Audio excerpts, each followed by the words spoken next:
সময়টা তখন রাত 1:13। আমি আমার রুমের বেলকনিতে বসে মোবাইল দেখছিলাম। পরিবেশটা বেশ নিস্তব্ধ, কিন্তু আচমকাই এক রক্তবিন্দু পড়ার শব্দ আমার কানে বেজে ওঠে।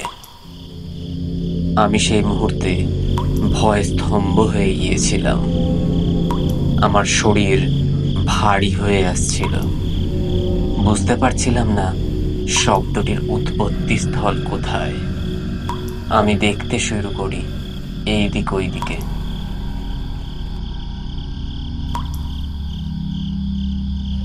আমি নিজের স্থান ছেড়ে উঠি।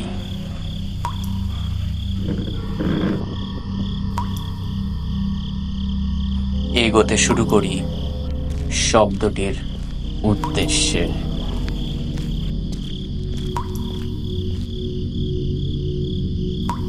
আস্তে করে হাত বাড়িয়ে দরজাটা খুলি আমার নিজের ঘরের।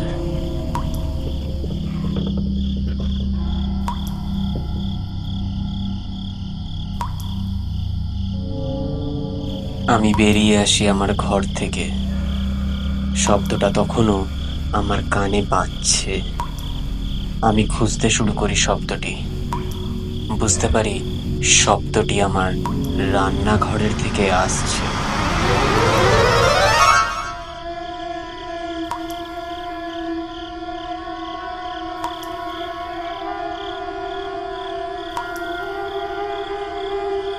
আমি দেখি সেই রাতে আমার রান্নাঘরের কলের জলের ফোঁটার শব্দ ওরূপ ভয়াবহভাবে আমার কানে বাজছিল।